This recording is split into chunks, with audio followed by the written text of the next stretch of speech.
Good day, our potential farmers. You are welcome to the training organized by the DOLAPO-FRANK Farmers Organization, a non-governmental organization registered with Nigeria Corporate Affairs Commission.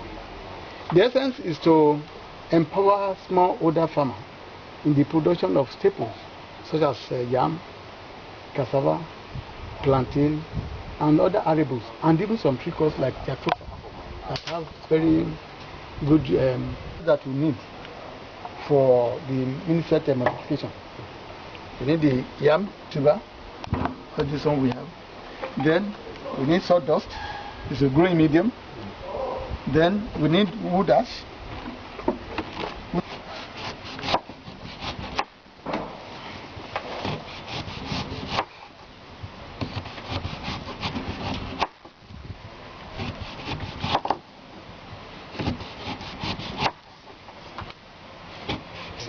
If you can cut one. No, you don't have to put. No, it's when I'm putting the wood ash that I really need this. You can cut the yam with bare hand.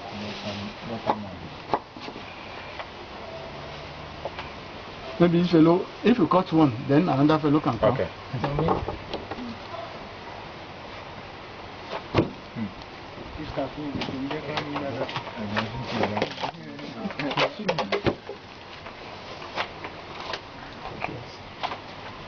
Then madam will cut her own too.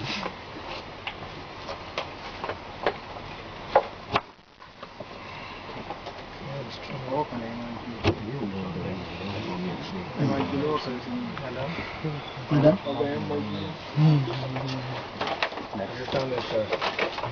First treat this in wood ash. Why do we use wood ash? We want to go strictly organic. The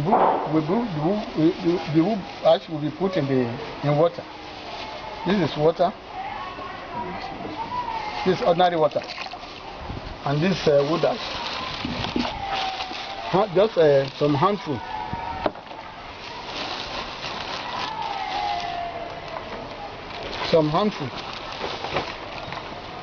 About 4 or 5 handful of wood ash. And then this will be starch.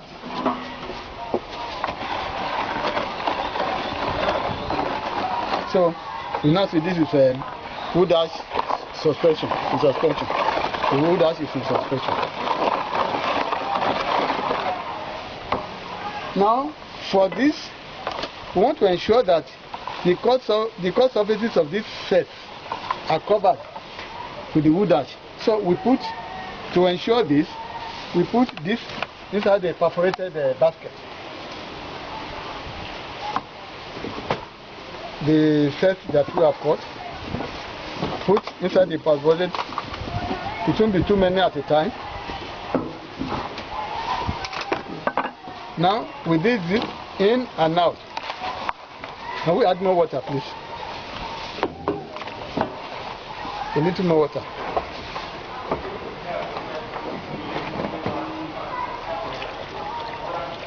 Okay. So in the process of dipping in and out, the cut surfaces are covered with wood ash. You know? And then when we allow this to drain off, it will drain off. So we want to do now. We have the shells have been cut, and the cut surfaces have been well covered with wood ash.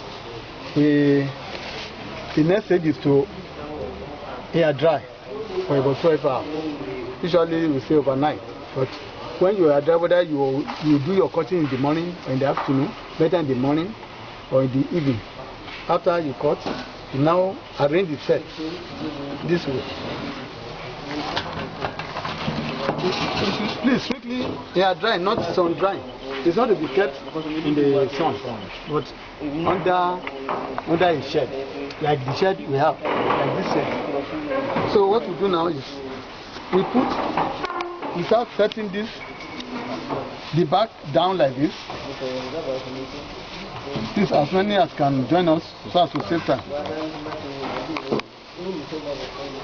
Be setting it like this. Please, as many as can join us in that.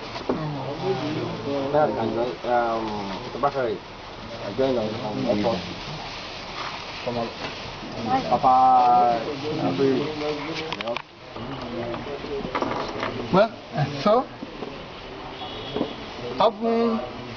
having set it in a flat platform, we do now, we put it under the shed. Can we put it? Please take the shed and please, sorry, put it in under the shed. Put it somewhere in that box. In that box.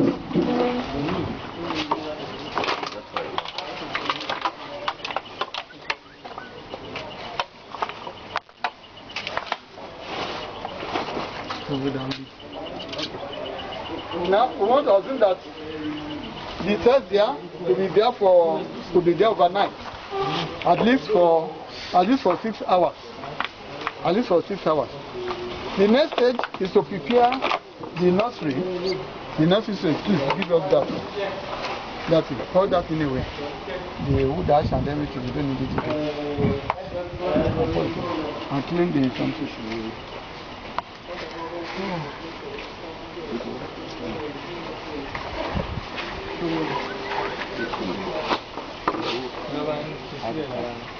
Please put some water inside it. No, it's okay, it's okay. Don't worry, bring it like that. Okay, put water inside it. Hope this one will allow us to do our good work.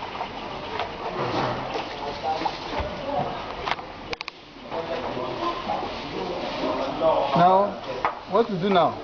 We want to moisten the sawdust. The sawdust, the nursery says, please give us that. That's it. Hold that anyway. The wood ash and everything, we don't need it today. And clean the something.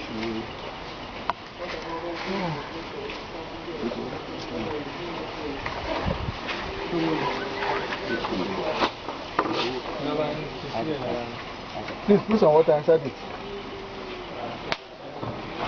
No, it's okay, it's okay. Don't worry, bring it like that. Okay, put water inside it. Hope this one will allow us to do our good work.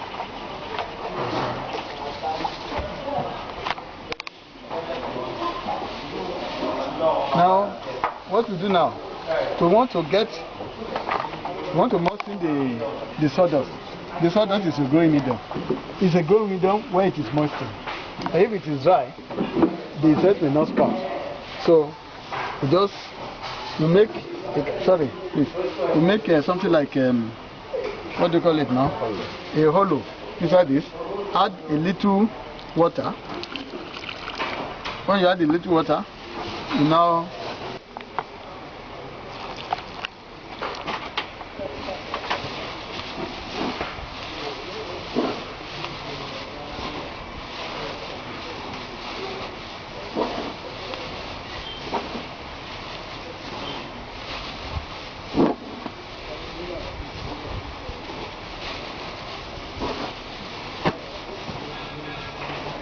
now, if you are adding water, and after adding water, and you get a situation where when the sawdust is squeezed and water is draining out, it means the water is too much. When you squeeze it, water should not be draining out. But if you squeeze this, you know what? Water is not draining out. But when the water was too much, when you squeeze it, it shouldn't be too much. If the water is too much, like when it is squeezed and there is water draining out, then the thing will rot. The set will rot. So we have to moisten the sawdust, not to add too much water that will make the cess to the sawdust, not to add too much water that will make the cess to rot. Now, having done this, We now go to the next stage. We plant in a perforated basket. Any basket is perforated. Once it is done there, we can make about 3 layers or 4, depending. So we want to take it that thing that been there for at least 6 hours. So we can now bring it back to set this thing.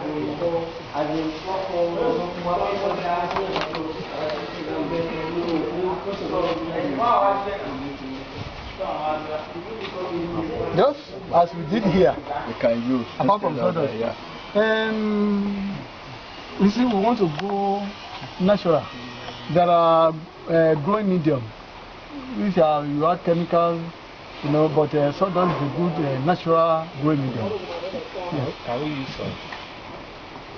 So it will take a longer time. We 3 weeks this one will sprout. Okay. But if it was soil, it may take about a minute. Just as we did here, we are going to repeat the thing here. Something like this. So people can join again to set until. So let's make about 2 layers. No, we will need only 1.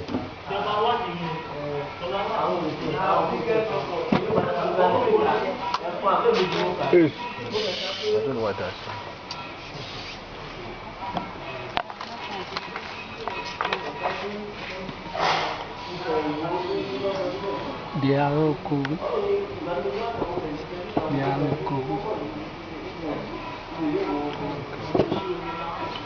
If that is covered, then we put another layer.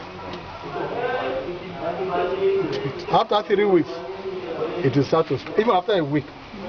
So it will be here, it will be in this nursery for 3 weeks.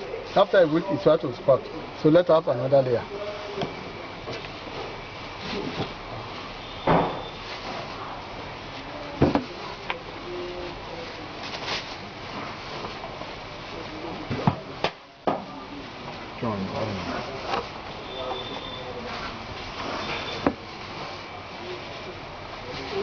Please, I'm going to demonstrate the last layer of sawdust.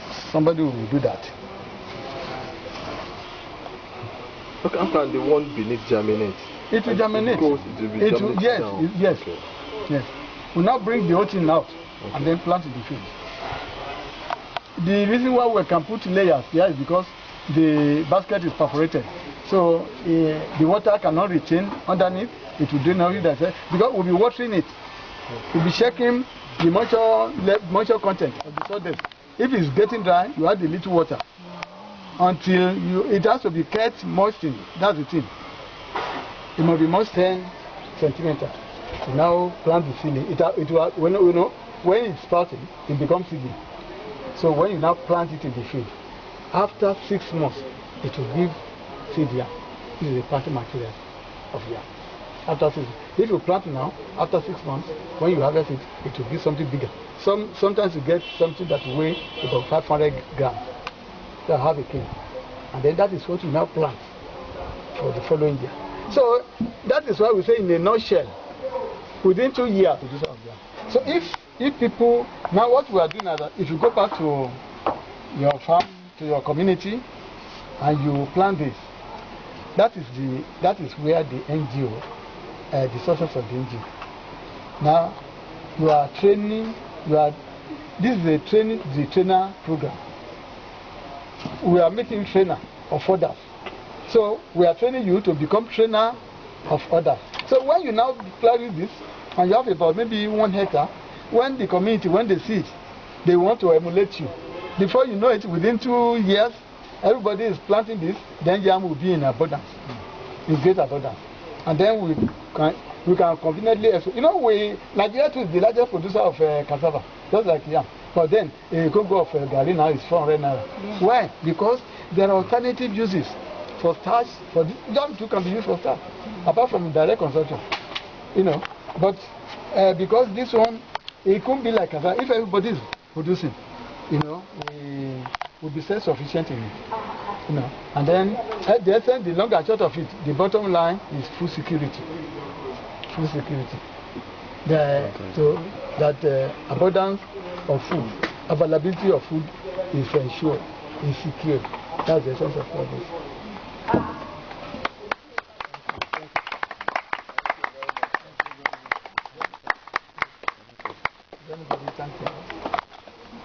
Who will You have to say, sir, on behalf of is the NGO you thanking?